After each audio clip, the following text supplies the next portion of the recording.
What's good, folks, family, friends, loved ones, enemies, frenemies, wizards, witches, muggles, mudbloods, people of Middle Earth to another episode of Disguise Coverage, the only podcast that gives you an equal amount of blueberries in each muffin, and that is presented by the best pizza in Buffalo, New York. That is One Pie Pizza. Find the online menu in the episode show notes, whether here on YouTube or whichever podcasting app or platform you're listening to this show on. I'm your host, Anthony Prohaska. Find me on Twitter at pro__ant. That's pro 2_ANT. Find me on Blue Sky at ProAnt. No underscores there, just PROANT. In this episode of Disguise Coverage, we are going to talk about the Buffalo Bills run defense. Full transparency and peek behind the curtain. I debated doing some film in this episode because this is an issue that is very near and dear to my heart, but with the short week, the Bills playing, this episode being live on a Tuesday night, the Bills playing on Thursday night this week, I thought it wasn't necessarily going to be consumed in the way that it needed to be. And so I decided against that, but we're still going to have a high level and deep dive, detailed discussion on the Buffalo Bills run defense. And like I alluded to, this is an issue that is near and dear to my heart. It's something I talked about throughout the offseason as being a potential pain point or worry point for the Buffalo Bills this year, not just for the defense, but for the team in general. And I know there's some injuries, which we're going to talk about a bit in this episode, but you see their performance throughout this year from a metric standpoint. It's very bad, especially when you're looking at specific metrics. They are historically bad going back to the last 8-9 seasons that have been played in kind of this era of football, especially. You look at the tape and you are seeing issues schematically, issues individually. And it's something that plagued this team last year, but I think largely went not overlooked or unnoticed, but I think glossed over because the turnovers that they were getting made a big difference. The wins that they were getting were making a big difference. The negative plays, not just the turnovers, the negative plays, tackles for loss, stuffs, all of that they were creating, I think kind of glossed over it. And it was a bit of a talking point this offseason. I think a lot of folks were getting onto that bandwagon of, let's get a one tech, let's get a big body inside, let's get more space eaters or pluggers or huge guys on the inside, more Ted Washington, Pat Williams types, Sam Adams types, like guys of yesteryear. But the Bills did not do that. That's something we're going to talk about in this episode. And yeah, so that's something I wanted to focus on and kind of set the table with. And in this episode, we're really going to focus on several things. On, kind of what is plaguing the Buffalo Bills run defense this season. We are going to talk about, who's still playing well in that regard, who is not, and what's going wrong. We're going to talk about potential improvements that they can do down the stretch and potential problems that they could face in terms of teams come playoff time, given their struggles from a run defense standpoint. And we're going to kind of frame all that within a larger discussion of, good teams, quote unquote, Super Bowl winners, what run defenses look like historically for Super Bowl winners the past, more than several years. Yeah, so a good chunk to dive into tonight in this episode on this short week for the Bills. As always, questions, thoughts, comments, concerns, philosophies, ideologies, maxims, theorems, whatever you folks got, feel free to put it up into the live chat as we go forward in this episode. I will try to bring up anything and everything as much as humanly possible. As always, super chats get priority because I respect the monetary donation, and the color distracts me and takes me away from my notes. Cam Mori, what's up, Cam Mori? Cam Mori says, if Cam Scadaboo decides to play for the Bills' next opponent with his dislocated ankle, I'm pretty sure he could go for 150 yards. Yeah, the run defense has been gouged. They've been gashed. You've seen an increase in stuff rate the past couple of weeks, and even the game against the Bucs, you go back and watch the tape, and they had some stops for, negative yardage or for, 0 yards, so traditional stuffs, or some runs that were for 1, 2, 3 yards. But on the whole, yeah, pretty gashed, not ideal. Even to the point with Tampa Bay, I know you can't, I said this during the game, you can't silo yourself on purpose.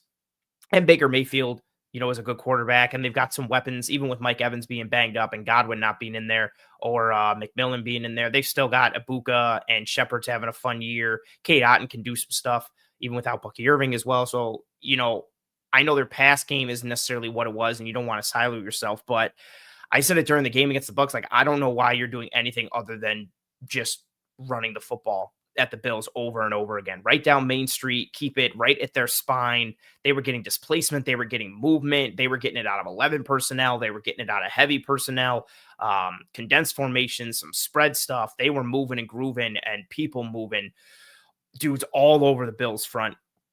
And yeah, I don't know why Tampa Bay did. Literally, I would have just kept running the ball. Even if you got stopped for like 1 or 2 yards in second and 8, I'd run the ball again and then run the ball on third down with the success they were having. It was worrisome at various points. William in early with the first Fire McDermott comment of the evening.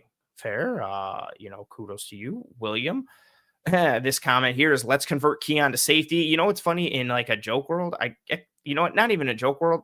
I kind of want to see it happen. It's just so hard and relatively impossible. But William comes in and says, I'm joking about Fire McDermott. Fair. Thank you for that clarification. I don't know in this day and age and in this environment anymore. I don't know who's serious and who's not. So I appreciate that, William. William says, I'm joking about Fire McDermott, but I am curious about the use of Sanders at defensive end. I didn't think he had that flexibility and was better inside. I don't think he showed much at defensive end that kind of made you go, granted, it was, let me backtrack. He's been hurt this year. He hasn't had a lot of time on task. He still needs to adjust to the game at the NFL level. And now he got put into essentially a position that he's never really played from a lot of experience standpoint, especially in the NFL. So he's learning it on the fly while learning to play in the NFL on the fly. So I'm not expecting, a tremendous return on that investment by putting him at edge early on. But from the tape, I think it was just, I don't want to say forgettable performance, but not one that you were like, you know what? They may have something here. You know what? He could really be an answer here. I think it was more just putting him in there on rundowns and trying to stem the bleeding a little bit that was happening up front and figure out if they maybe had something. I wouldn't necessarily say he has that flexibility. I think it was more out of necessity than it was out of, man, we think this will give us, some looks we want or some production that we want. I think it's more due to, some things that are happening up front, but I don't think it was a complete vulnerability there, but nothing that was really stand out to make you say, yes, let's hang your hat on that and let him work there going forward. Charles says, what's good, Ant? The college football playoffs screwing over the Canes. What's up with that? I don't know. Wouldn't say Miami's necessarily getting screwed. I will say this, the one issue I do have, and it's all dependent upon when you lose. And I know Miami hasn't looked strong over the past several weeks. Notre Dame being ahead of them, considering they have the same amount of losses, and the fact that Miami beat Notre Dame, Miami should. I'm going to continue to stomp the table or bang the table for that. Miami should be ahead of Notre Dame. I'm not saying that as a Miami fan and or as a person who hates Notre Dame. Miami should be ahead of Notre Dame. They're same in the loss column. Miami's had some really good victories. The best teams Notre Dame has played, they've lost to. So I would put Miami ahead of Notre Dame, but I don't think the Canes are getting screwed. They've shown some real vulnerabilities on the offensive side of the ball. Beck has been real ugly at times, and Dawson's offense has died left and right at times this year. And then with Louisville losing, that loss looks worse on their resume. But if they win out, I think there's some chances that the teams ahead of them lose, and I think they can sneak into the playoff, and then you'll kind of see what happens from there. Bob in the chat. What's up, Bob? Pops says, contain the edge. I feel you. Sespinar says, some of the young players showing up has been a huge plus. Walker and Bishop especially. Yeah, I think the flashes you're getting from Walker, really since the beginning of the year. I think there's still some of the dips in his play that aren't really getting discussed too much, but I think his play has been really encouraging with the flashes you're seeing, and I do think he's getting it better each week from a Valley standpoint. You're seeing those peaks. I think he's starting to raise his floor a little bit and improve his game, which is nice to see for Deion Walker. And yeah, Cole Bishop making splash plays, getting some turnovers, making some good plays in coverage.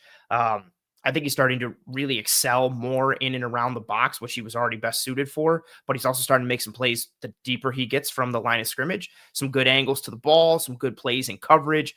How he's processing in terms of, the timing and the accuracy, what he's seeing, when he's seeing it, using his eyes, allowing his athleticism to translate and play on the field because of how he's playing from the neck up. Really encouraging. I'm not on the bandwagon of, Bishop's been playing at this all-pro level and he's all of a sudden a godsend. I would like him to clean up still some of his angles to the ball and some of his decisions in coverage, but it's hard to not be excited. And it's also hard to kind of not sit there and be like, man, I wonder where he could be right now if he had even more time on task as a rookie. Where would he be right now in season 2 as he's made this kind of steady improvement week over week, especially once Jordan Poyer got into the lineup, or should I say unfortunately, once Taylor Rapp exited the lineup, him, raising his game up. I think the film study's paying off, as he's talked about in pressers, and got rewarded by being in the right place at the right time with that interception against Tampa, even though he talked about it. Tampa gamed him up. Him and Taryn, they got picked. They got ran into each other. Baker just kind of made an errant throw, but hey, man, better lucky than good. Be in the right place at the right time, like Bishop said. And he continues to showcase his athleticism, physicality. It's been really nice to see, especially with questions about the other safety position going forward. Now you can maybe go into the offseason and think, okay, is Hancock the answer, or is it someone else, instead of having essentially 2 holes at the safety spot? It's been nice. Gary says, McD doesn't like one text. He likes finesse linemen who can drop into coverage and if need be. Fair. I'm not going to argue with this. My question that I've kind of raised to myself a bit is how much, and not indicative of anything, but how much are Bean and McDermott on the same page when it comes to building out the roster, especially on the defensive side of the ball? I'm always under the assumption that they're pretty much in lockstep with where they come from, what we've seen traditionally for this team. Sorry, that headrest isn't straight. It's driving me nuts. There we go. What we've seen traditionally and historically from them. But I don't think it's just a McDermott thing. I think Bean is very much in lockstep with that. He talked about it, I think, after night 2 of the draft when they took TJ Sanders. He talked about, preferring inside rush on the interior, how it's harder to get inside rush guys. It's easier to get bigger bodied guys, or not as expensive to get bigger bodied, kind of run stuffers. It's the archetype they go for, which we are going to talk about.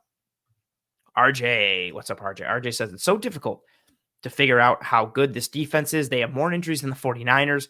How can you evaluate anything when everyone not named Walker or Groot is dealing with injuries? I mean, even at that point, though, Groot was dealing with injuries to start the year. His first, 3-4 games, he's dealing with that bone bruise, and then he started to get a little healthier, play a little better. It throws a significant wrench in it. I've talked about it in almost every episode, which makes this whole evaluation even more frustrating because you're trying to figure out where they need to go going forward. This past offseason, they invested so much in the defense from a free agency standpoint, from a draft resources standpoint, and then you get all these injuries. So you can easily play devil's advocate and sit there and go yeah, but do they need to change anything? Maybe things would have really worked out if they were healthy, yada, yada. Yeah, it's super, super, super, super, super frustrating. Jason says, Bills GM Brandon Beane completely devalues the importance / impact of a true wide receiver 1. His anti-wide receiver philosophy is killing Josh Allen and the Bills. I don't think he necessarily has an anti-wide receiver philosophy. I do think they pivoted the direction of the offense to more of a run-focused, condensed formations, bigger body types at wide receiver in an effort to, block, marry some of the run in the pass, and kind of lean into more trends league-wide that a lot of the better offenses and best offensive minds were leaning towards. I don't think he devalues the importance of a true wide receiver 1. I think they moved into a direction philosophically as an offense that paid huge dividends last year. And they chose to just address other issues on this team, which were glaring as well, versus the wide receiver spot. And I don't disagree on the lack of sexiness at the position. And I do think having a high end 2 or a true 1, even if it's a low end 1, would make a difference for this team, especially based on certain skill set pieces or traits that receiver could have. But I don't think he's got an anti-wide receiver philosophy. I mean, even so, we're kind of reading the tea leaves too. They may or may not have picked Keon Coleman because Josh Allen wanted Keon Coleman. So Josh maybe takes some blame there as well for the type of receiver that he wanted. But I understand the sentiment. Oh, what a question here. What do you think is the best 11-man combination on this team that would fare the best against the run on early downs? Wow. Taron Johnson's playing rough. So part of me wants to say base personnel, 3 linebackers, and then it would be Bernard's been playing better, but he's still hurt. I'd probably say Milano, Shaq, and Dorian, or Milano, Shaq, and Bernard. At the linebacker spot. And then on the defensive line, I would take Epinesa and Rousseau at edge, and Daquan and Deion Walker on the interior. So yeah, I'd play base. I'm getting Shaq Thompson in there. If Bernard is healthy, Bernard's out there too, but I'm weighing this as if, or playing this as if Bernard is banged up, which he still is. So yeah, either so Epinesa, Daquan, Walker, Groot, Bernard or Dorian. If Bernard was healthy, it'd be Bernard, but Bernard or Dorian, Shaq, Milano, Benford, Poyer, Bishop, Trey White. Mm, mm, mm, Jeffrey, good question here. Is Milano a problem and is Shaq better right now with healthy? I'll answer this kind of with a blanket statement. Shaq Thompson, I keep wanting to say Lawson. Shaq Thompson has been, and in my belief is right now still the best linebacker on the Buffalo Bills. A good chunk of that is because Terrell Bernard is hurt. You can tell he's laboring. I'm interested to see what Bernard looks like next year when he's healthier in terms of how he's playing. I think he had a better game versus Tampa than he had the past several weeks. Nice to see him improving a little bit as he maybe gets a little healthier. I think Shaq is the best linebacker on the Buffalo Bills right now. I think Shaq should be starting for Bernard so Bernard can get as close to 100% as possible for down the stretch. I don't think Milano is necessarily a problem. I don't think he's playing to the all-pro level he was before the injuries, several years ago. When was he an all-pro? 2022, I think. 2023? I think 2022. 2022. I don't think he's playing to that level, but he's had some better plays in coverage, stuff that won't show up on the stat sheet, and some plays against the run that I think he's getting credit for. But yeah, the whole front has been an issue in some way, shape, or form. But I wouldn't necessarily say Milano's a problem. But he's not necessarily playing to the level they need him to.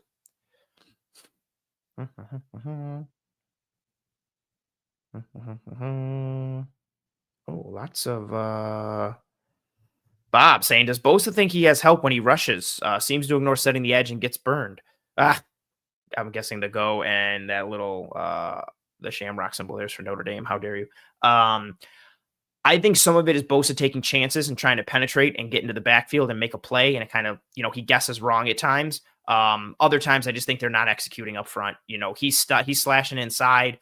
There's no one popping, over the top, kind of a scrape exchange type of deal. I think some of the stuff with the Bucs, is particularly like the Baker Mayfield runs.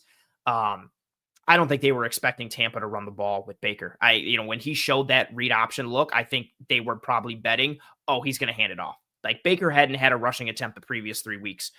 So the Bucs really tendency broke there and caught the Bills. But I think that was more game plan specific than it was on Bosa. The other runs where he got caught inside, they did a good job of putting the tight end to his side and arcing that tight end where the tight end would like kind of influence Bosa and make it seem like he was going to engage him and then go around him and get someone else. And so then Bosa would get caught kind of, off foot or off kilter, thinking he was going to engage the tight end. All of a sudden he's grasping at air. And then here comes a guard or a center or a tackle or another tight end to kind of smash him in the face or the ear and kind of attack him that way. So I think it's just teams attacking him a little bit and the Bills not being sound up front in their fits, which is unfortunate.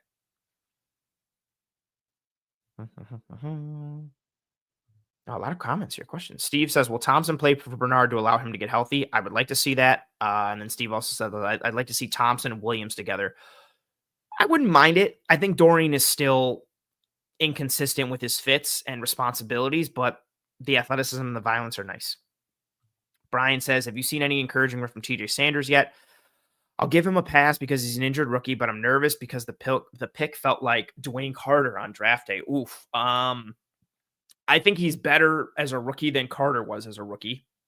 I have seen encouraging reps. I am kind of giving him a pass because of the injury and, that affects him physically. Who knows how it affects him mentally, and he's not getting time on task. But I am discouraged when it comes to TJ Sanders. I think I said on the show last week, I think I said on last week or maybe the week before. I'm happy to have him back, but I saw talk from folks that were like, oh, he's coming back off IR. He was really rounding into form before he got hurt and was on the, trending upwards. I disagreed with that. I didn't see that. Again, I'd rather have him in the lineup than the practice squad guys that they had filling in there. No disrespect. but I don't really necessarily think he's on an upward trajectory. I think the splash plays aren't really there. The low point plays aren't really there either, which is good to not see. But I have seen a couple encouraging reps, but overall, I think it's a bit of an underwhelming rookie year for him. Granted, like you said, the injury is definitely playing a role.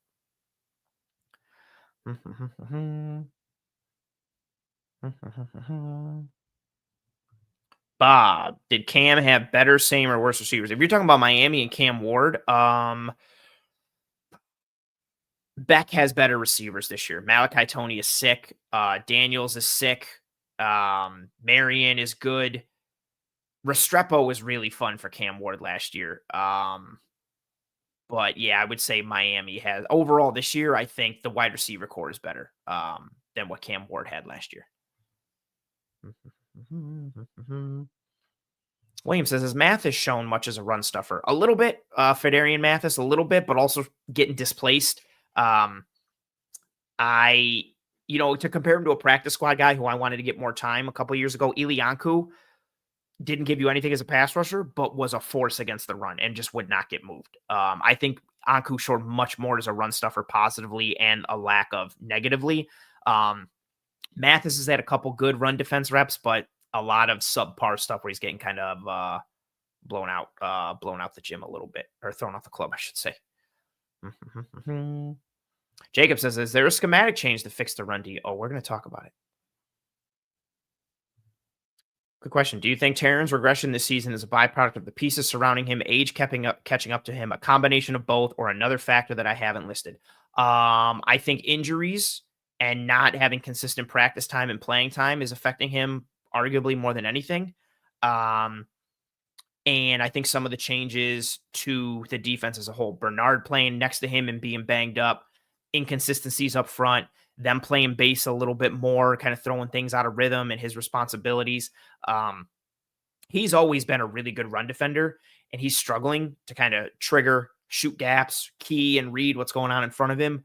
So I think a lot of it is just him not having the flow and the form that he's used to having from a practice standpoint and from a game standpoint. But I do think, Miles on the tires catching up to him a little bit. He was never the most amazing or best athlete. You have some injuries, you have more miles on the tires. He plays a physical brand of football. I do think, some wear and tear is getting to him a little bit. Question from Heather. How do you feel about Groot's development? Is this what he is? Is it good enough? I think he can still get to some other levels as far as his ceiling, but I think that's questionable. I think my biggest issue with Groot is they paid him like he's a true edge one, and I don't think holistically he is. I said this during the offseason too, so I'm not trying to do this with hindsight. I think he's very much an edge one as a run defender. He's not an edge one as a pass rusher. He's more of a Robin that needs a Batman as a pass rusher. So I think his development has been good considering how raw and green he was as a rookie coming in, where he's risen to. So good development. I don't think this is his final form, but where he is right now is not good enough. They paid him like an edge one, and overall, I think he's more like an edge 1 3/4 or an edge 2, which is unfortunate. And that if he doesn't continue to improve, that contract is going to look worse. What else? See another question. Similar thoughts. Jason, do you think Milano and Jones are gone after this year, along with possibly Johnson? Daquan Jones, yes, he's a UFA this offseason. I think he's gone. Maybe he comes back as a rotational guy on the cheap, like 1 year, 2 million, 3 million, something like that. Milano, they redid his deal. I think Milano is likely gone anyway. Also, I should say. Steve says, if Samuel can't go Thursday, I'm expecting Moore to take his place. Do you agree? I certainly hope so. I certainly hope so. And in an ideal world, Samuel can go, and him and Moore are both in that lineup. Jason says, thoughts on Morgan Fox helping the D-line? I watched him a little bit of his preseason tape, and I was very underwhelmed to the point that I didn't continue watching it, and I stopped. I also think what's very interesting is the Falcons needed help on defense. Granted, they went younger and went juice and athleticism, but they signed him like a 2-year, $8.5 million deal, and then just cut him out of nowhere, and nobody else picked him up. Granted, maybe he was waiting for the right team, the right time, so on and so forth, but no one else kind of taking a stab at him. and Atlanta just letting him go, a team that kind of needed help there and needed some veteran presence and effectiveness, being the ones to let him go and no one else calling. I think that's worrisome. And the tape was underwhelming to the point that I didn't really want to continue. I just kind of stopped. Ba, ba, ba, ba, ba. John Roberts says, rumor is they are thinking about using TJ Sanders at defensive end and Solomon playing defensive tackle. Yeah, they use Sanders at defensive end a little bit in this past game against Tampa, and they've been lining up Solomon as like the defensive tackle, A gap type of player, a la Michael Hoyt, in rush situations on like third downs. They drop him into coverage, do some stuff, take advantage of his athleticism and size, and juice a little bit. So that's been happening a little bit. I haven't heard anything aside from that or seen anything aside from that. Comment here, Ty Johnson resurgence is something to watch. No, best pass protector on the team. Some nice reps running the ball, nice reps catching the ball. I talked about on last week's episode, they need to get some other backs involved to let Cook rest a little bit and let him, kind of recharge his battery as necessary. I thought giving some reps to Ray Davis would work, giving some to Ty Johnson could work, and Johnson really showed out in this past game, which is really nice to have. Evan says, what does Bean or McDermott have against one tech defensive tackles or nose tackles? Hate how we got Poona Ford and never used him. Stopping the runs mean they'll pass more and easier to plan for that, right?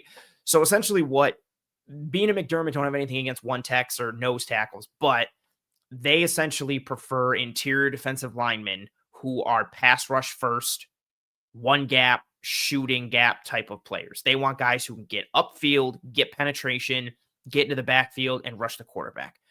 That's just what they prefer. They believe in building the defense that way. So they don't really value a true one tech or a true nose, how most people meet it or most people define it. Great case in point. Ed Oliver's their starting three tech. He goes down. Daquan Jones, their starting one tech, ends up playing three tech and doing a pretty good job. And they put Deion Walker at one tech. And why is that notable? Because when everyone's healthy, Daquan Jones was their starting one tech. And he's doing good at three tech because even he is still more of a three tech than he is a one tech. That's just what they gravitate towards philosophically, for better or for worse. Everybody's got something, right? Some coaches believe in a 3-4 defense. Some coaches believe in a 4-3. Some believe in more man coverage. Some believe more zone. Some believe in blitzing. Some believe in rushing the front four only and playing coverage. It's just different schools of thought, different ways to build the roster. But at this point, yeah, McDermott and Beam believe in penetration and one gapping and inside rush more than they do anything on the interior. What I do think is interesting is that they chose not to layer it in any way. Instead of just being like, okay, we want everybody to be able to throw a fastball, but we want guys to have some change ups and curves and sliders and sweepers and stuff. They were just like, no, we don't care about any other pitch. We just want everybody to have a fastball, which I don't think is very sound, but to each our own. Joey says, were you surprised that they were able to shut our run game down? Cook really never got going. I wasn't necessarily surprised. Their run defense is better than they get credit for. Vita Vea is a problem. Levante David is still sweet. They've got some good run defenders at the second level and from the secondary, like Parrish, Winfield, Tyke Smith, and then again mixing with their guys up front. So I wasn't too surprised, no. Man, a lot of questions here. Good questions coming. We haven't even gotten to the main crux of the show yet. I like this. Another question. From an armchair perspective, it seems like Poona Ford struggled in his season here before experiencing resurgence once leaving Buffalo. Why was this the case? I actually disagree. I think he looked good when in the lineup for the Bills, and I don't know why they didn't play him more. I think that was the year they opted more for like Linval Joseph or whoever. I don't remember, but I remember being annoyed. I actually remember putting out a bunch of stuff of him against the Chargers that year, against the Buccaneers, ironically. I think he played better than people remember. I don't know why they didn't include him more, probably because he's not a penetrator and a shooter, or maybe it was something else. I don't know, but I thought he was a useful guy in their rotation, given his skill set and traits. I still don't know why they didn't play him more because I think the tape spoke well of him, enough for him to be like the third or fourth man in the rotation at minimum. So I don't get it. Oh, good question. If you had to rank Rousseau amongst NFL defensive ends, where would he rank? Oh boy. Probably somewhere off the top of my head, probably somewhere around 20. This is actually, I'm going by contracts. So if I look up edge rusher contracts, right, and where he is, it's tough. Like, If we go in order of, how are we ranked here? Total value? We'll go by total value of the contract. I would take Micah Parsons. I'd take Aiden Hutchinson. I'd take Nick Bosa. I'd take Myles Garrett. I would take Brian Burns. I would take TJ Watt. I would take Max Crosby. I would take Jonathan Grenard. I would take Danielle Hunter. That's what, 9. Maybe not. Maybe I'd put him more in 15. I'd probably take Rashawn Gary. And then you're getting into guys like Nick Benito, Montez Sweat, Josh Sweat, Alex Highsmith, guys that are questionable. I think somewhere between 15 and I think somewhere more around 20 is where I'd put him. I think you could get him as high into the 15s, the mid-teens or the low teens, but I think somewhere around 20. And that's mainly because of how good of a run defender he is. If we're talking about ranking him just as like a pass rusher, it's lower. I'm looking at his game like overall. To Kaya Mori's point, I'm not even looking at the guys on rookie contracts. Like if I go down even further, like you've got Abdul Carter and you've got I'm just going through everybody. Will Anderson and Thibodeau. Thibodeau's an interesting one to kind of think about. I think somewhere around 20 would be a safe ballpark for me. In fact, mainly because of his run defense. If we're talking purely pass rushing, it's unfortunately lower. Both Rams edges, Verse and Byron Young. Yeah, I'm not even going through the whole like putting everybody through. Like I just went for the easy no-brainers that were at the top of the list, and I already think I hit like 9 or 10. I think he's comfortably around 20, but maybe even lower. I think if you really wanted to play devil's advocate and be a homer, you could maybe get him into the low teens, but I'm probably putting him 20s as a solid ballpark now before even really diving into the list. Oh, that's good. I'm going to do this one and then start to dive in. If you could take a drought era defensive lineman and put them on this current team, who would you take? Bruce Smith doesn't count, right? Yeah, no, drought. Oh, wow. Probably Kyle Williams. Prime Mario Williams would be awesome, though. Prime Jerry Hughes was good, too. Mario and Hughes are close, but I think this team needs more defensive tackle than anything, so I'd probably take Kyle Williams. Yeah, I would probably take Kyle Williams. Mario Williams is close, though. So one of the Williamses is my answer. Prime Mario before Rex got his hands on him. But probably Kyle Williams because I think they need more defensive tackle stuff than anything. Good questions. Feel free to continue to put those questions, thoughts, comments, concerns, everything into the chat as we go forward here. I'm just switching the banner because I'm starting to get into some of my conversation pieces here for this episode. What I wanted to lead with here is kind of like the historical aspects going back several years, because we talk about so much and about the run defense. And Jason says Ted Washington. I don't really count Ted Washington as the drought because he was here when the Bills still made the playoffs. I would look at it purely as like the guys that were here that weren't making the playoffs. Well, actually, technically in that case, then Kyle Williams doesn't count because they made the playoffs in his last year. So again, the answer would have to be Mario Williams, I guess, for me, if we're really calling a spade a spade. Schobel is close there. Fair answer. But yeah, I wouldn't count Ted Washington because he was here when the Bills made the playoffs in the 90s. Prime Sean Merriman that was on the Chargers. Yes. Buffalo Bills Sean Merriman. No, thank you. But that's a fair thought. Oh yeah, it is a Broncos jersey. This is a Steve Atwater Broncos jersey. Kyle Williams might be the answer, but again, the Bills did make the playoffs his last year, so technically I don't know if that counts as the drought anymore because they made it technically, but I think he does count because he was here for so long and they were drought era for so much of that. All right. So I want to frame this conversation by leading off and talking about run defense from a historical standpoint, going back through the 2018 season, so the 2018 season.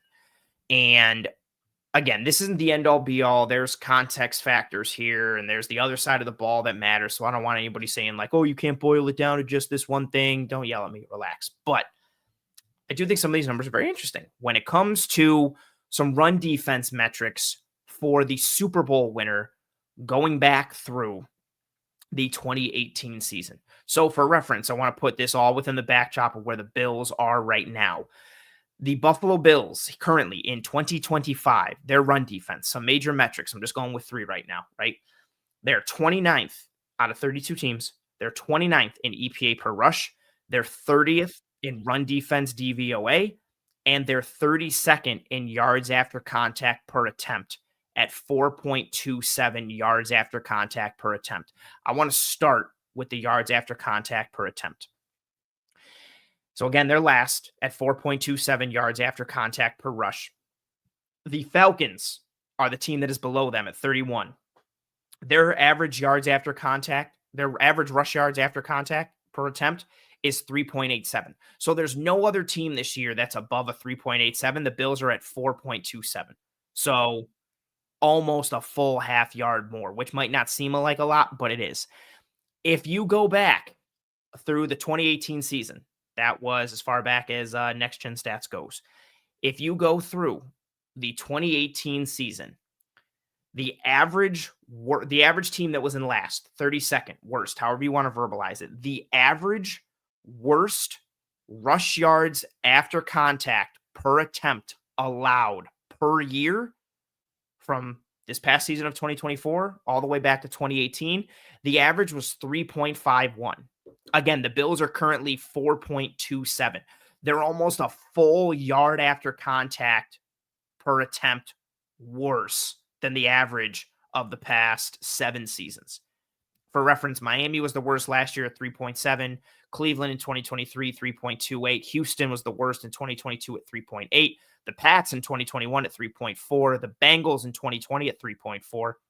More like 3.5. The Panthers were the worst in 2019 at 3.55. And the Bills were the worst in 2018 at 3.29.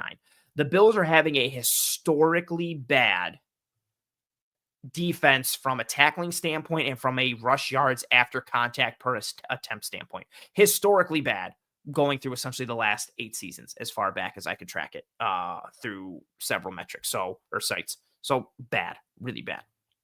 Now, let's look at some Super Bowl winner stuff. The ranking in EPA per rush allowed by the Super Bowl winners from 2024 through 2018. Last year was the Eagles. They were 5th. It's also funny, too, because the Chiefs are in here obviously 3 times, and they're kind of outliers, especially one season, but I'll put it in here. So the EPA per rush allowed defensively by each Super Bowl winner from 2024 through 2018, their ranking. Last year, the Eagles, 2024, they were 5th. The 23 Chiefs were 18th. The 22 Chiefs were 15th. The 21 Rams were 6th. The 2020 Bucs were 2nd. The 2019 Chiefs were 29th. And the 2018 Pats were 11th. So that 2019 Chiefs season, very much an outlier. That was also the year that Mahomes and co kind of exploded on the scene with that offense and Mahomes throwing 50-plus tutties and just everybody going insane on that side of the ball. So the offense did a lot of heavy lifting. So when you have a crazy good offensive season like that, you can balance out having worrisome aspects on the other side of the ball, no matter how big. But if you go through all those other years, so 3 of, and I'm making sure 1, 2, 3, 4, 5, 6, 7. So 3 out of those past 7 seasons, the Super Bowl winner from an EPA per rush allowed standpoint were essentially top 5. Last year, the Eagles were 5th. The 21 Rams were 6th. The 2020 Bucs were 2nd. Then you had the 2018 Pats. They were 11th. And even the 23 Chiefs and the 22 Chiefs, they were essentially middle of the pack, 18th and 15th. So that 2019 season where the Chiefs were 29th, very much an outlier. But put that into perspective with DVOA. So DVOA essentially kind of accounts for opponent, situation, time, all these different things to kind of put everybody on an even scale. So run defense DVOA ranking by Super Bowl winner through the 2019 season, because DVOA doesn't go back farther than that. Last year, the Eagles were 2nd. The 23 Chiefs, despite the fact that they were 18th in EPA per rush, they were 9th in run defense DVOA. The 22 Chiefs, 15th in EPA per rush, 14th in run defense DVOA. The 21 Rams, 3rd in run defense DVOA. The 2020 Bucs were 1st in run defense DVOA. The 2019 Chiefs, again, outlier, they were 28th. You don't need a defense when you're putting up 50 plus points a game and your quarterback is setting the world on fire and the highest fantasy producer throwing 50 touchdowns, and you've got prime Tyreek Hill and I was going to say Chris Kelsey because I'm still focused on drought era defensive lineman. Travis Kelsey and Andy Reid taking the league over, and nobody prepared for the offense that you were going to run. So Cam Morty says, so you're telling me there's a chance. So long story short, Super Bowl winners through this era of football from 2018 until now, especially recently, have been very good against the run. From an advanced metric standpoint and from let's put everybody on an even playing scale, account for opponent, account for situation and down and distance and garbage time and neutral snaps and all that kind of stuff, right? The Super Bowl winner traditionally has a good run defense. The only outlier, so more often than not, it's a good defense. And when I say good run defense, at worst, it's the top half of the league. Usually it's closer to top 10 with a multitude of teams in the top half of the top 10. So like 6 or higher. The only outlier really is the 2019 Chiefs. And again, you can be an outlier and be really poor in one area if you're an absolute menace on another side of the ball. Same thing, conversely, you could have the worst offense in the league. If you have the best defense ever and you only give up 3 points a game, you can be terrible on offense because you have an amazing defense, and vice versa. You can have a very porous, horrible defense if you can put up 40 plus a game. And that's what the 2019 Chiefs were, but very much an outlier. So that's part of why I wanted to frame, or why I wanted to start with that and frame this, because it's not just talking about it like, oh, they're bad, but so what? What does it really mean? Traditionally, that's a death sentence. Having a porous run defense is a death sentence. And that's from a regular season standpoint. We're not even talking in once you get into the playoffs and you face the best of the best and weather becomes a factor and all these type of deals where run defense tends to matter a little bit more. Now, let's also put that into perspective where, okay, say the Bills get into the playoffs this year. 2025 playoffs, who could they face, yada, yada. If you're looking at the AFC and you're looking at some offenses in the AFC, okay, well, how good are a bunch of teams in the AFC at running the football, especially from a playoff team standpoint? Well, I'm glad you asked.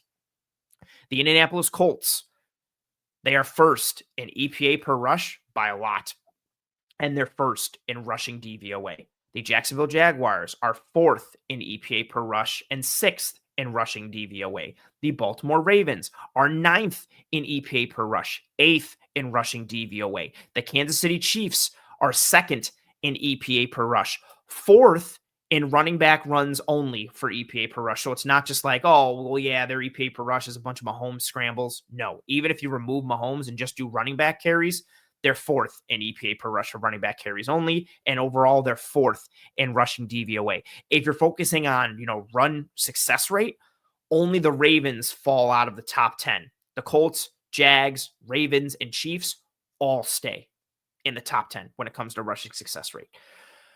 Running, and again, we know the Ravens have had a multitude of injuries on the line, Lamar, defense, all that kind of stuff. So take some of their struggles with a grain of salt. I'm surprised they're even ranked as high as they were from an EPA per rush standpoint, a DVOA standpoint, all things considered.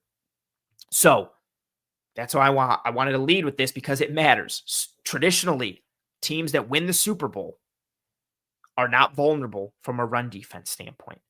And going into the playoffs this year in the AFC, we'll see how things shape up. Right? We'll see if the Bills win the AFC East. We'll see if the Colts really do lock down the 1 seed. Who locks down the 1, the 2, the 3? Do the Colts win the AFC South? But even if they don't, it looks like them and Jacksonville are making a strong case for the playoffs. Both those teams run the football really well. Baltimore, the way things are shaking out right now, if you look at kind of who Baltimore plays down the stretch, who Pittsburgh plays down the stretch, how the seeding could line up, there's a very real chance that Buffalo, if they don't win the AFC East, they travel to Baltimore in the wild card round. And we know what that offense does to this Bills defense. But even that aside, you're going to have to play some team or multiple teams in the AFC this year that have a good run game with good running backs good offensive line, good scheme and design and sequencing, right? And that's a huge weakness for you. So it matters traditionally for the last 7-8 years. And it matters even more because of tradition plus what the AFC is shaping up like this year in 2025. So I wanted to kind of put that out there. I think that was a good way to kind of frame this because I think so much of the conversation, I know even, and this isn't necessarily true this year, but I think last year, a lot of, oh, Brian says here, so how are the Chiefs fourth without Mahomes scrambles? Their run game always looks so irrelevant because they're not pulling off like crazy effective, like, oh my God, like look at this 50-yard run, look at this sexy run here. It's just a lot of effective stuff. It's a lot of Kareem Hunt stuff where it's like 6 yards on 1st and 10. 7 yards on 2nd and 4. It's not the big time sexy stuff, but it's things that convert or move the chains or again, add expected points per rush from that standpoint. And yeah, oh, and K. Mori says it right there. Hunt has no explosive runs, but he's pretty consistent in getting successful runs. Essentially, yeah, like Kareem Hunt is the king of like, oh, if this is blocked for 6, he's going to get you 6. Oh, this is blocked for 10, he's going to get you 6. Like that's kind of what it is. So yeah, it matters historically, and it's going to matter this year, likely with at least 1, likely 2 teams that you are going to face in the playoffs this year. Should the Bills get there and should things shake out as they do. And again, like I was saying, good comments from everyone, by the way. The entirety of this episode, really good comments. But like I was starting to say, like I think a lot of the run defense struggles got overlooked last year because turnovers are balancing so many things out. Like teams would just run the ball down the Bills' throat, and then the Bills would get an interception or punch the ball out and get a takeaway, and then they'd score. Or they would do that and score after they'd already scored. And before you knew it was 14-0 or 21-0 or 17-0. And now all of a sudden the opponents have to stop running the ball because time's a concern. They have to move the ball quickly. They got to get you points. They're chasing the Bills. A lot of people making the comparisons to the Manning era Colts that were built on, hey, we can't stop the run, but we got Freeney and Mathis, and we know Manning and the offense are going to put up 30. You're going to have to try and put up 30 and pass the ball a ton. So guess what? Here come Mathis and Freeney headhunting and just coming after you. Matthew says the Bills' run D isn't a problem. What games have we lost due to our poor run defense? It's not necessary. You're focusing on just on the result. I'm talking process. And again, their run defense is horrible. They are historically bad from a rush yards allowed after contact per attempt this year. They're 29th in EPA per rush allowed. They're 30th in rushing DVOA. And if you really kind of wanted to put it through, the Miami run game gave them problems a couple weeks ago. The Ravens run game, I mean, I know the Bills won that game in week 1 before the Ravens choked it away, but the Ravens run game really was what put the Bills in a huge hole. Heather says the Atlanta run game, yeah, we lost the Atlanta game, good chunk because of the run, especially early on in that game.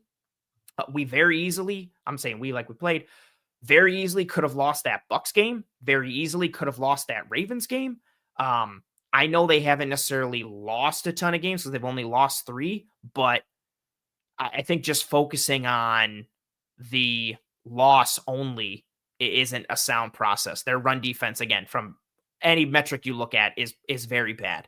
But even if you want to just look at it from losses, okay, they may have only lost 3 games, only 2 of them, necessarily maybe due to the run, depending on how you look at it, but they easily could have lost the Baltimore game. They easily could have lost this Tampa Bay game. So I think that's kind of what we're looking at. I completely disagree that their run defense isn't a problem, though. But I understand kind of how you are looking at it, though. But, yeah. Yeah, they easily could have lost to Baltimore and Tampa because of the run, too. So I don't think, in general, and that's not from a run defense standpoint, I don't look purely at the result as like, oh, hey, this means that we're good or this means that we're bad. It's process over results more often than not. Oh, Matthew, you're saying it definitely can be improved, but I wouldn't label it a problem. They're horrible in a ton of metrics, but again, to each their own. Yeah, so what's up, Joe? Joe says the explosive run component worries me for the playoffs, and it's a shame because it takes away from what I think is their best pass rush group to date. Now, what's happening a little bit, if we want to talk about explosives, let's flip it to the other side, right? They have started to steadily climb week after week in stuff rate, and that's hugely important for them. So stuff rate, for those who don't know, those are runs, I should say, that go for 0 yards or less. The way they balanced out being poor against the run last year, they got turnovers and they got tackles for loss or tackles for no gain. They've been starting to steadily climb week over week in terms of stuff rate as a run defense, which is helping to balance things out a little bit. I even mentioned it with the Tampa Bay game. They got gashed a ton against Tampa, but they had more stuffs than I think may have met the eye from the broadcast angle. Right now, they are 10th in stuff rate at 17.7%, which is encouraging. So they're starting to get more into let's create some negative plays and keep defenses or keep offenses behind the sticks. I do think they need turnovers to still help that and buttress that a little bit. And then, yeah, to go with your point, Joe, talking about the explosive run component, the Buffalo Bills are third in the NFL right now in runs of 10 or more yards allowed at 45. They've allowed 45 runs of 10 or more yards. They've also allowed the second most rushing yards per play at 5.4. What else? They've allowed the ninth most rushing yards over expected per attempt. And then, yeah, we talked about the yards after contact per attempt, which aren't great. Fair. So we talked about what it is historically, right? We've talked about the Super Bowl winners for the last 7 seasons being usually top half of the league against the run, more often than not, top 10, closer to top 5 in some instances, right? We talked about the outlier seasons of the 2019 Chiefs. We talked about what some rushing offenses look like in the AFC this year and how that could be a problem in the playoffs. I'm just putting it out there right now, like before, as the season was kind of going through and the Bills were struggling, I was like, okay, the Bills are going to get a wild card and have to face the Colts. Oh, well. And now I'm like, oh, they got to face the Colts, like with what their offensive line is doing, what Steichen's doing, and what Taylor is doing, and those receivers. Like, that's a matchup. You start to look at that because their run defense is such a vulnerability. And the playoffs are all about matchups. And the Bills have such a deficiency and a vulnerability in an important area. That's a huge matchup problem. Oh, what's up, Carl? Thank you for being here. Thank you for the super chat. Carl says, Ant, do you have stats that differentiate between our run defense between the 20s and run defense in the red zone? We always invite teams to run. I don't have those stats offhand right now, but I will say this. So, and this, I appreciate that you made this comment because I think this gets said a lot, right? Like we invite teams to run. Sean McDermott wants to put a cap on offenses. He doesn't want to allow any explosives, nothing through the air. They don't want to get beat over the top, nothing get behind them, right? So they quote unquote invite teams to run. The difference is even last year, for example, their run defense was bad. But when they would gap out and they would bring bodies, and when I say gap out, I mean you're bringing bodies into the box so that you have a body for every single gap, not a body for every single person, because however many blockers there are in the box, for those who don't know, there's always one more gap than that from a blocking potential perspective. So the easiest way to think of it, right? Say you just have 5 offensive linemen, right? 5 offensive linemen, you have 6 gaps. So in order to gap out against 5 offensive linemen, you need 6 defenders because you need a body for each gap. If you don't have that, if you just have a body for a body and you've got 5 in the box for 5 offensive linemen, that means there's one more gap than you can cover. So in order to change the math, somebody has to steal a gap or beat somebody one-on-one and make a play. Kind of put that. My issue with what they've done this year is they're struggling to get off blocks, right? They're struggling with displacement. They're getting blown off the ball left, right, backwards, all that kind of stuff. But even when they bring numbers into the box, they're still having issues from being sound from a gap integrity standpoint. You're getting multiple guys in the same gap, you're getting guys not like funneling off of blocks and flowing off blocks. So I do think they invite teams to run, but even when they're not, and they're like, okay, we need to stop the run, they're struggling this year. And I think that is the bigger cause for concern than last year. I can buy it a little bit that they invite teams to run. My issue was in years past when they were really like, okay, we have to button down and stop it. They could to a degree. This year they cannot. And even last year to a degree, I don't think they necessarily were inviting Baltimore to run in the playoffs. Like they just got run over by Baltimore. I don't think they were necessarily inviting the Cardinals to run in week 1. They just got people moved and pushed around. I don't think they were necessarily inviting the Bucs to run this past week. They just got pushed around. It's less of hey, we're inviting this and letting this happen because statistically or metrically or from an odds perspective, it's better for us. And it's more, we can't stop this thing. And that's what you're seeing on tape this year, in addition to the metrics, right? Especially with the yards after contact per attempt. Like, that's a huge concern too, because not only, even if you are inviting teams to run, a huge piece of inviting teams to run are your guys from the second and third level coming down and putting clamps on those runs. So, we got gashed for 6, but that run stops at 6. This year, that run that would normally get stopped at 6 is going for 9 or 12 or 15 or 50. That's part of an issue. So you've got issues with guys not getting off blocks. You've got issues with guys getting blown off the ball. You've got issues with a lack of gap integrity and proper run fits, though they have gotten better as the season has progressed. And you're having issues with tackling. So it's all of those things kind of combining into one with the inviting teams to run aspects. But I really appreciate this comment, Carl, and your presentation here. And I will look up this stat and have it for you next week. Hold me to that. Thank you. Joe says the Bucs have a mauling offensive line, so I expected explosives, but man, it was hard to watch them at the line of scrimmage getting a ton of push. Yeah, I hoped it wouldn't happen a ton because of the injuries up front, even though, Gadecki is there and Barton is there and Wirfs is there. But yeah, they got a ton of push. I mean, if the Bills face a team that can run the ball well, they're going to get run on. That's kind of just what it is at this point. But some things we could do. I do want to talk about. Oh, Johnny says, how big of a factor do you think the Bills' missed tackles play into this? It plays a ton into it because even when they're getting the opportunity to stop guys, they're not. Now, I gave that number, averaging 4.27 yards, rush yards after contact per rush.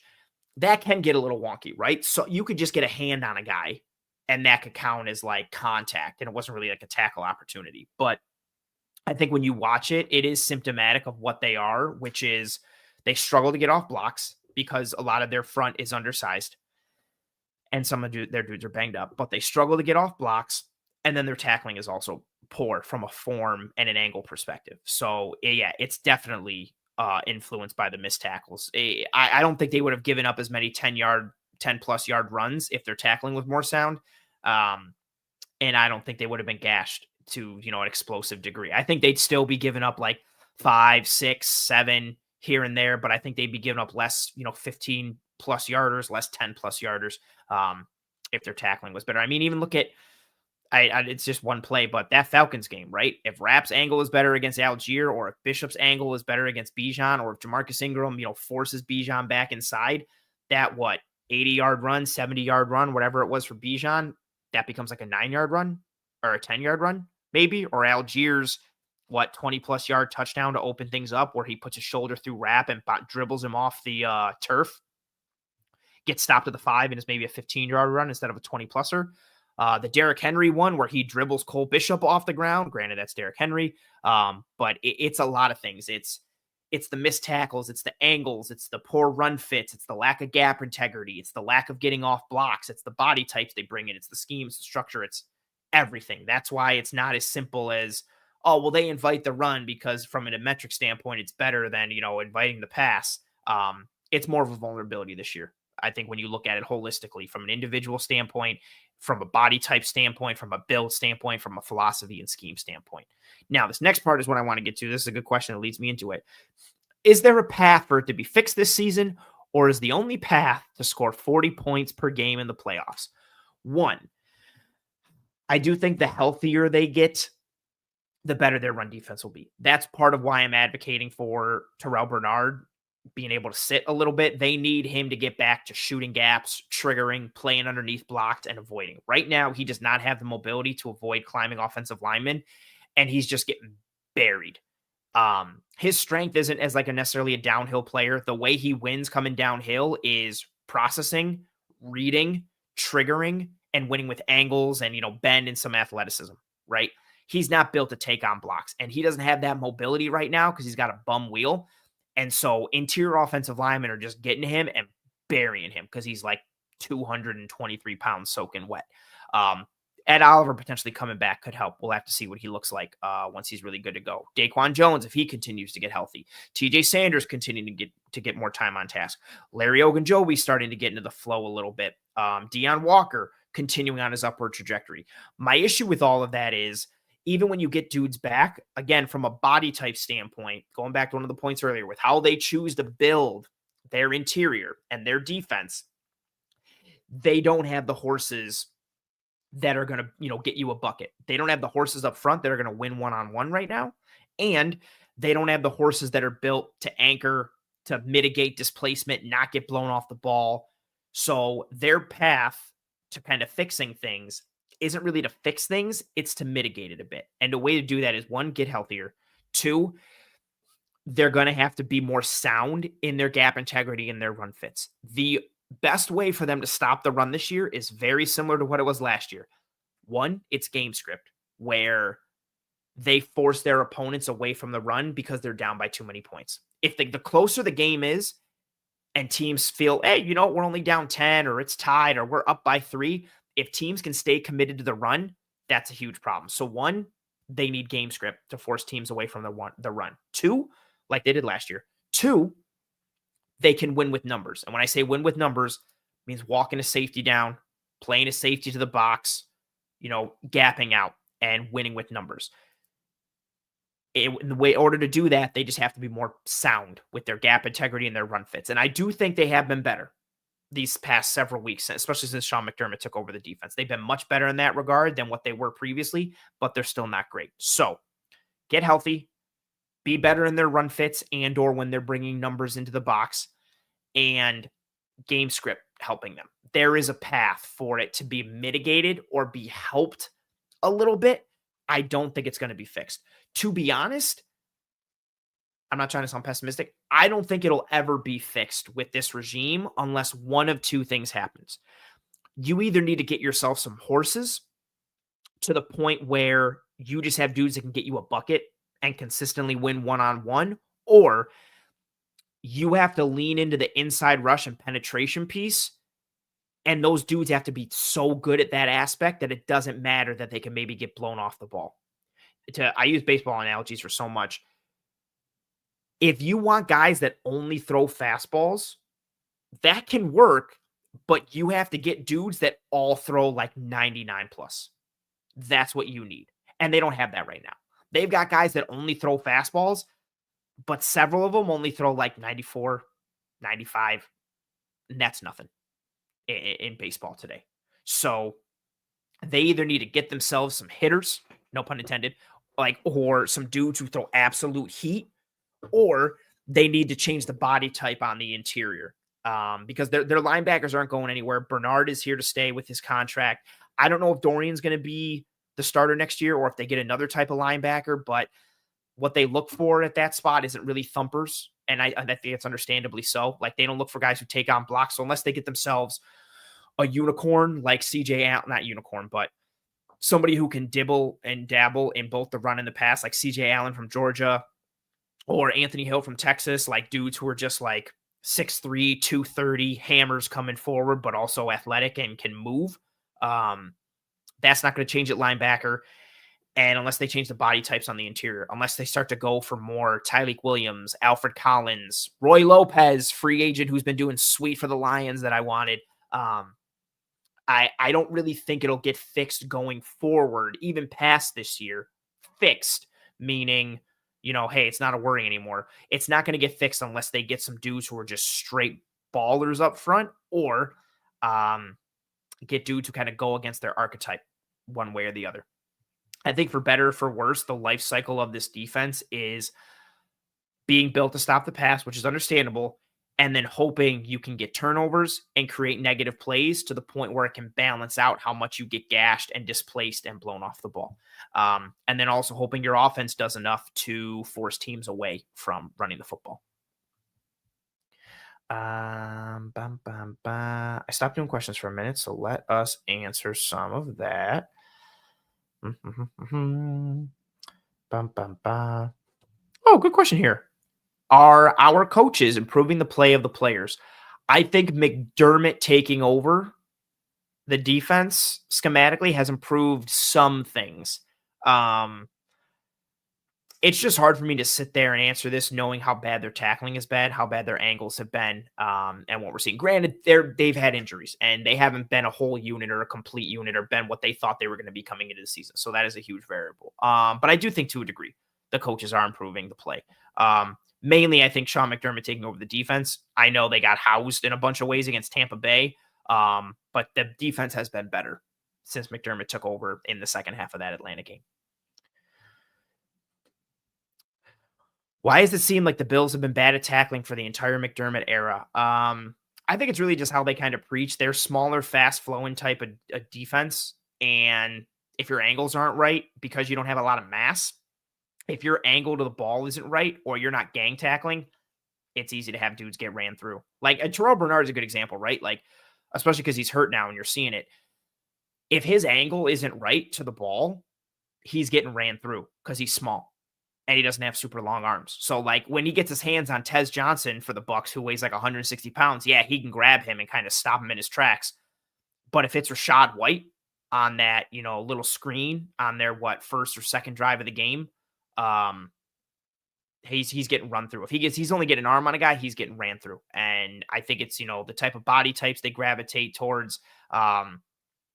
Angles to the ball are super, super, super important. If you're a smaller dude, your angles to the ball have to be on point, and then your tackling form has to be on point. And then I also think with, the lack of physicality in practices and training camp now, I think tackling is kind of down to a degree, which is why you're seeing so many like safe tackle stuff and teams that are trying to figure out ways to, wrap and roll and do the rugby style tackles or the alligator roll, that type of deal. I think tackling is just kind of a wonky thing now with the lack of physicality that happens between games. And then you add in the type of guys the Bills gravitate towards and how they play stylistically. And I think it just, all of it compounds.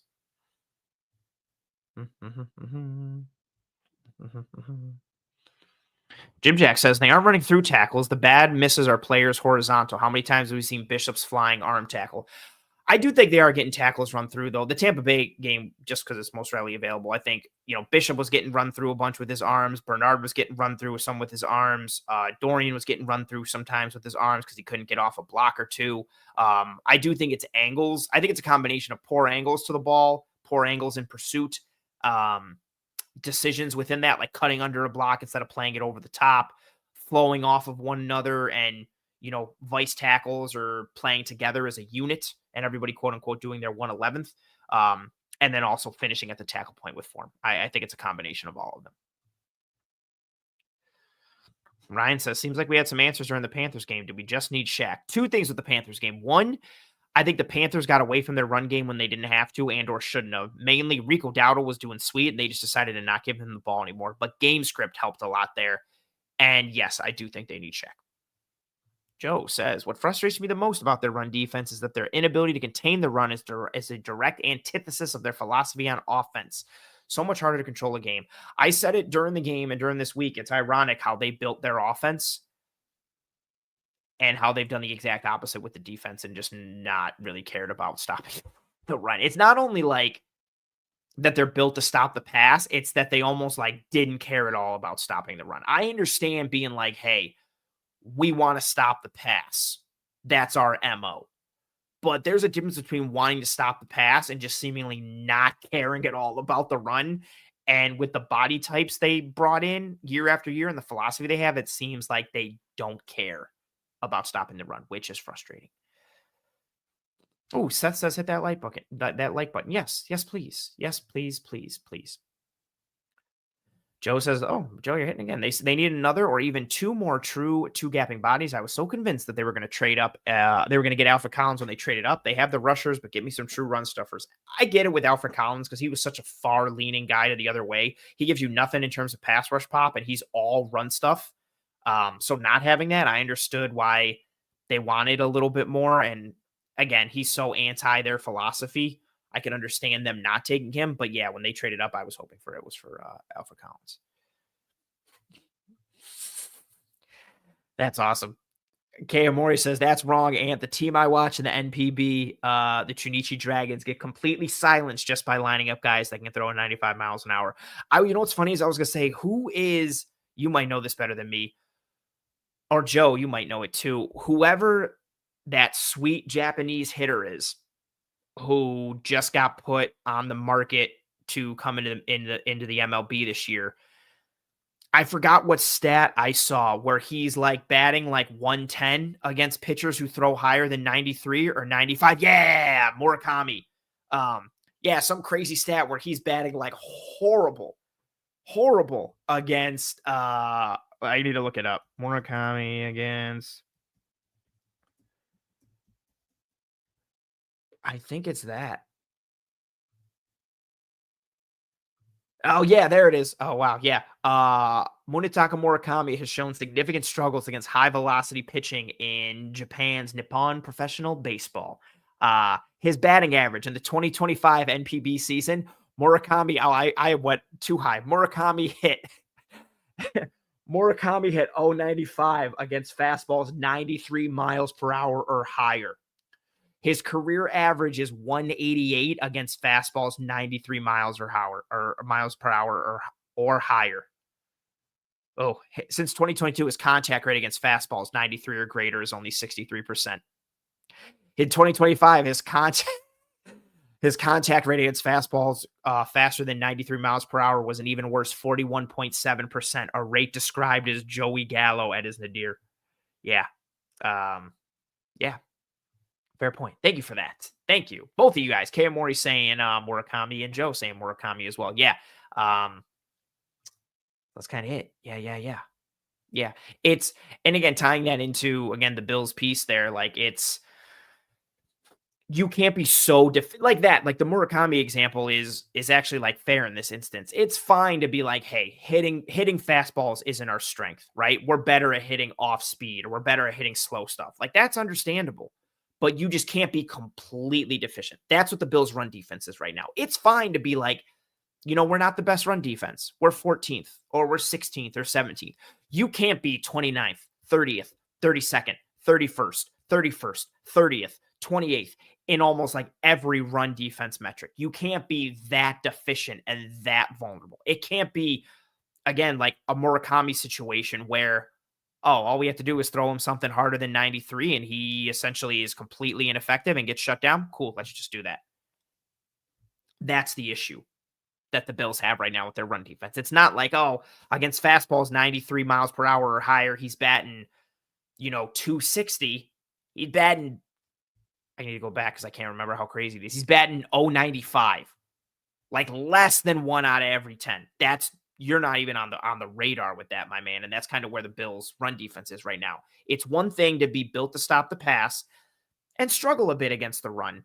It's a completely other thing to be completely deficient against the run and completely vulnerable, which is what they are right now. And then tying into that schematically, Poyer coming back has stemmed the tide a little bit. Bishop's development has helped a little bit. Hancock has helped a little bit but he doesn't really play early downs.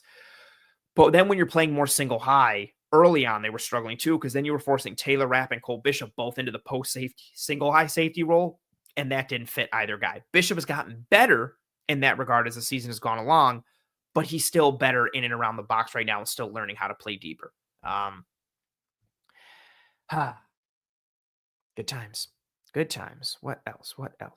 Heather saying Bernard was so good a minute or like a year ago. I really do think it's tied to the injury, or at least that's what I'm hoping. Charles says 2 Deion Walkers is better than 1. Yes, but give me more run. Give me more of a run defense Deion Walker than a penetrating Deion Walker. I have been pleasantly surprised with his overall play this year, and I do think he's getting better with his anchor, but he still gets knocked around too much for my taste and my liking from a run defense standpoint. But I do think 2 Deion Walkers would be fun. What else? Want to get through some more comments. Oh, that's funny. Joe saying, yeah, he's basically Heather said about Murakami, can he bunt? That's funny. Oof. It's a great comment. The Texans are the scariest mix of scheme and talent, man. They have the horses and the structure on defense. I am super excited for Thursday night and also horribly terrified for Bills versus Texans. Because the Texans can do exactly what give the Bills trouble. Go single high and dare the Bills to beat their really good corners in Derek Stingley, who's one of the best corners in football and would be the best corner in football if not for Pat Surtain. And then on the other side is Kamari Lassiter, who's a dog against the run and pretty good in coverage too. And then if you can't run the ball in Houston, you're in more passing situations and down and distances. And then Will Anderson and Danielle Hunter just get to tee off on you. Absolutely terrifying. And Joe says, no Petrie may help a smidge, but yeah, it might be ugly. Yeah. Frustrating. Oh, got to go here. We've got a super chat. Thank you for being here, Jason. Thank you for the super chat. Jason says, yeah, man, the philosophy has to change. Like you mentioned and others, to me, it looks like defensive rosters are going to have to be much more specialized. I like the idea of, I think what Greg Olson said it last week and the conversation expounded from there.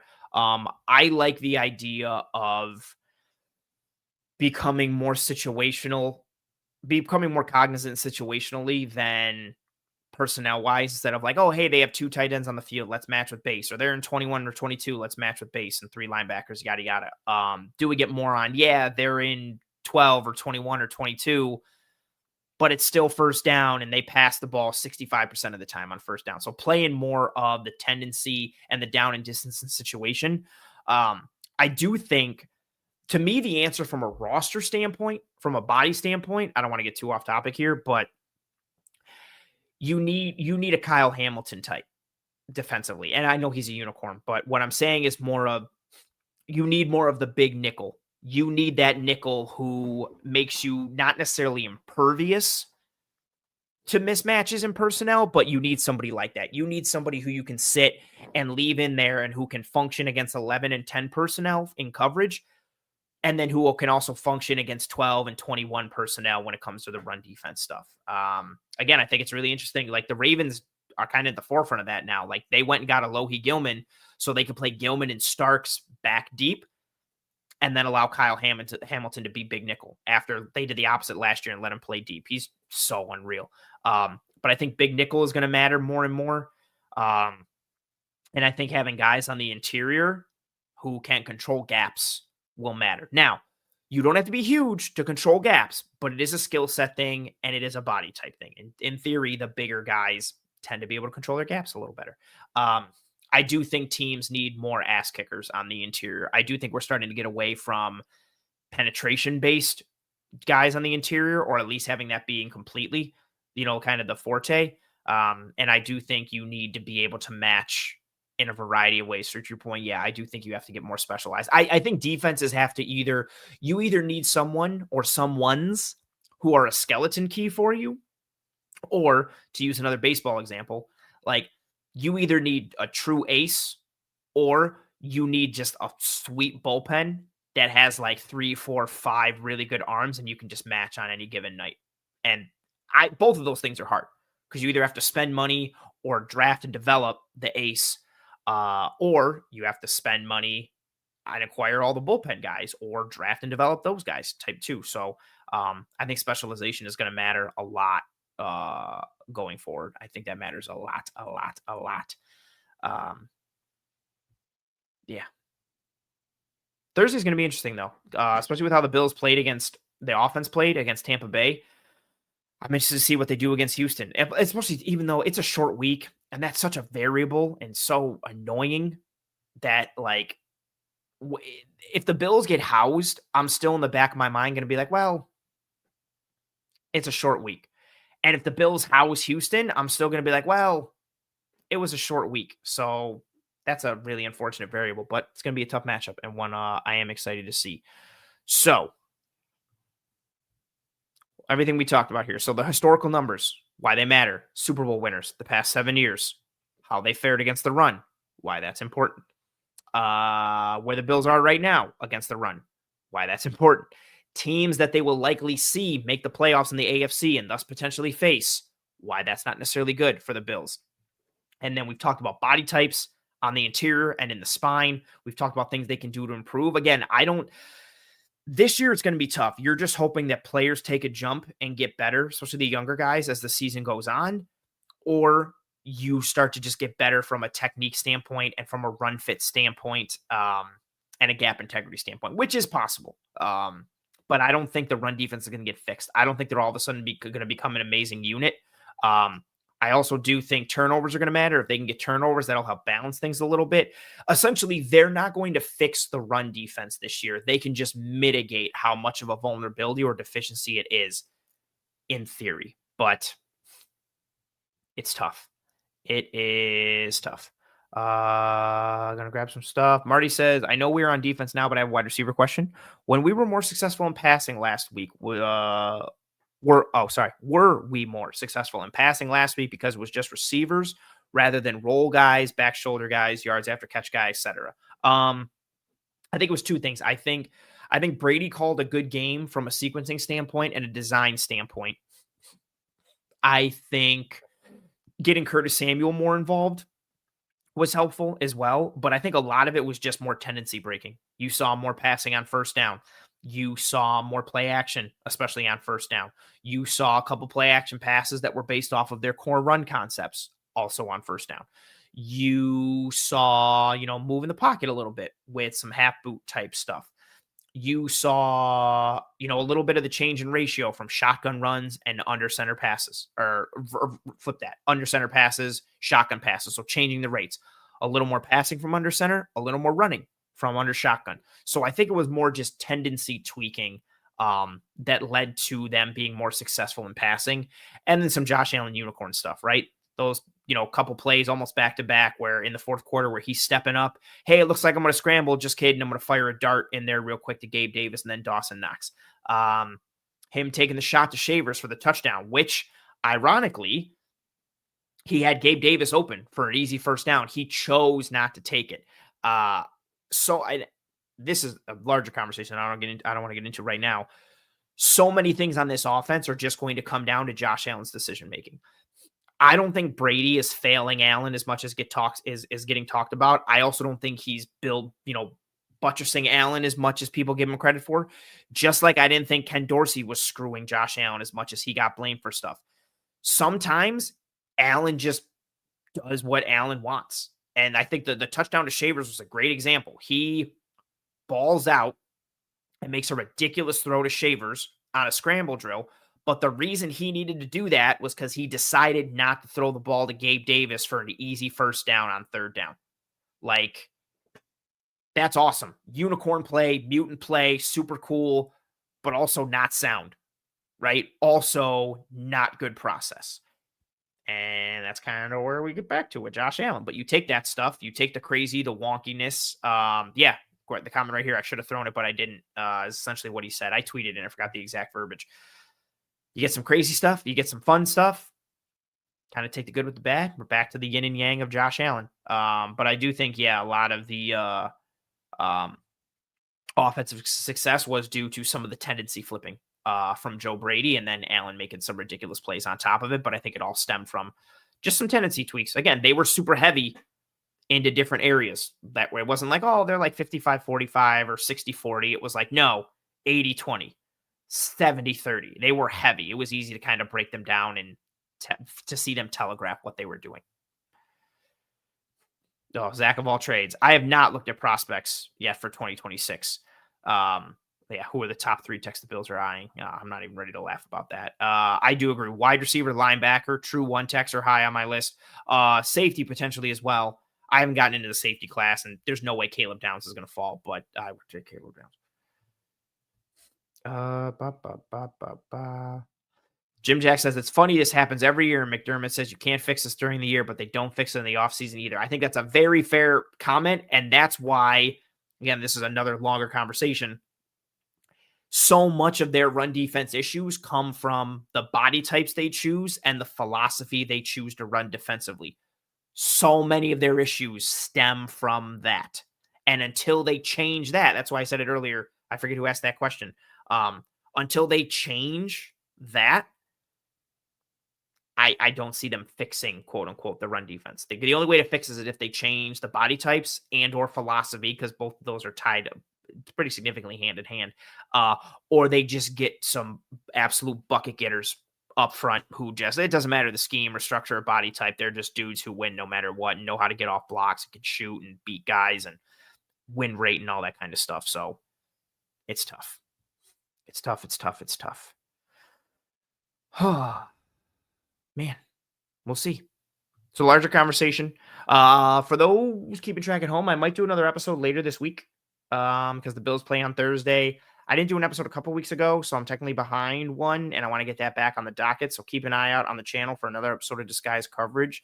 Also, as always, chilling out. If you haven't dropped a like on this video already, please, please, please, and thank you. If you enjoyed this content, drop a like on this video. Likes are the lifeblood of these streams.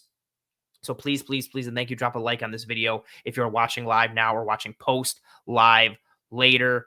I hope you enjoyed this episode. Something I always enjoy, the best pizza in Buffalo, New York. One Pie Pizza. Online menu can be found in the episode show notes, whether here on YouTube or whichever podcasting app or platform you're listening to this show on.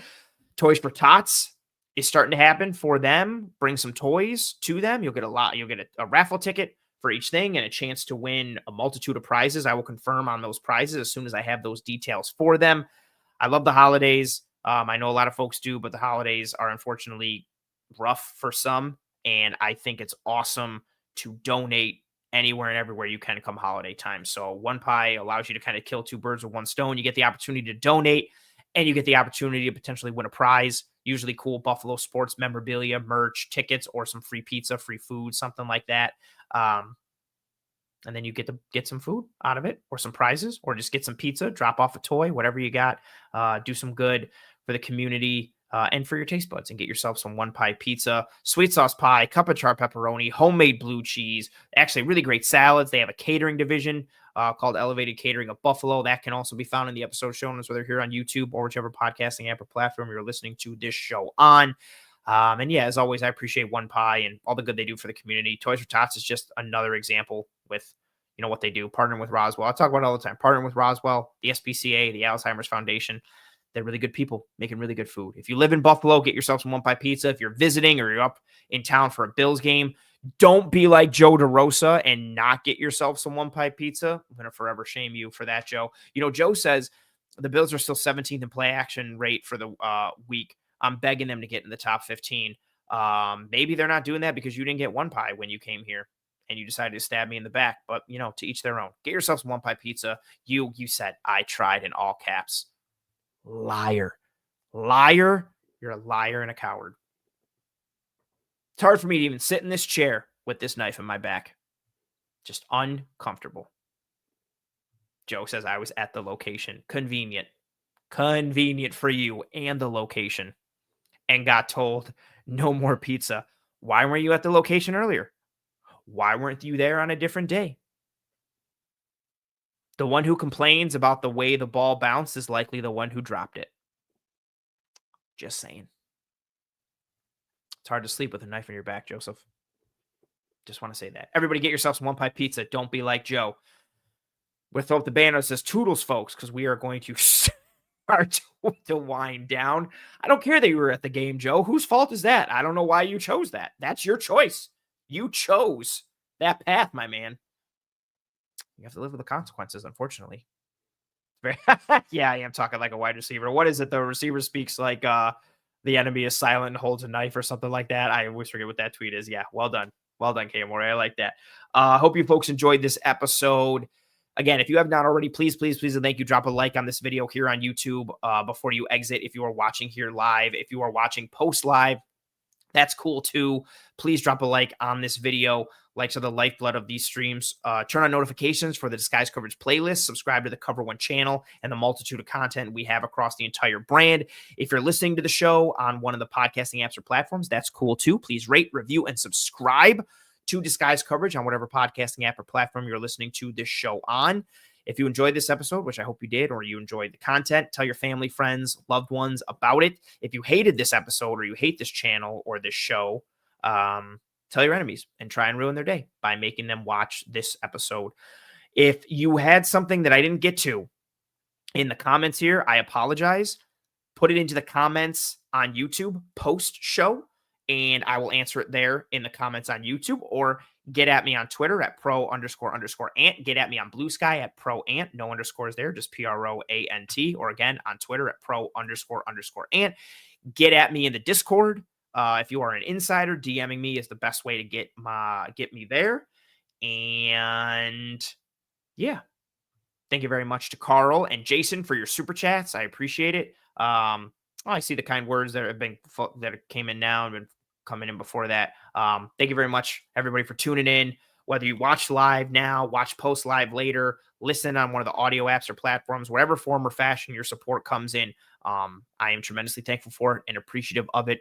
Thank you very much for the kind words. I always appreciate them. For those who don't know, I don't pull them up at the end, especially when I'm by myself, because it seems corny to do so, because it's like I'm pulling up things for me. It seems weird. But I appreciate the acknowledgement and the kind words and the recognition. Thank you folks very much. Get at me on social or in the comments here on YouTube if you need anything and everything. Eric and I will be in the film room tomorrow, and I may be dropping another episode of Disguised Coverage this week, depending on how my week goes on Friday and the weekend. Stay tuned for that.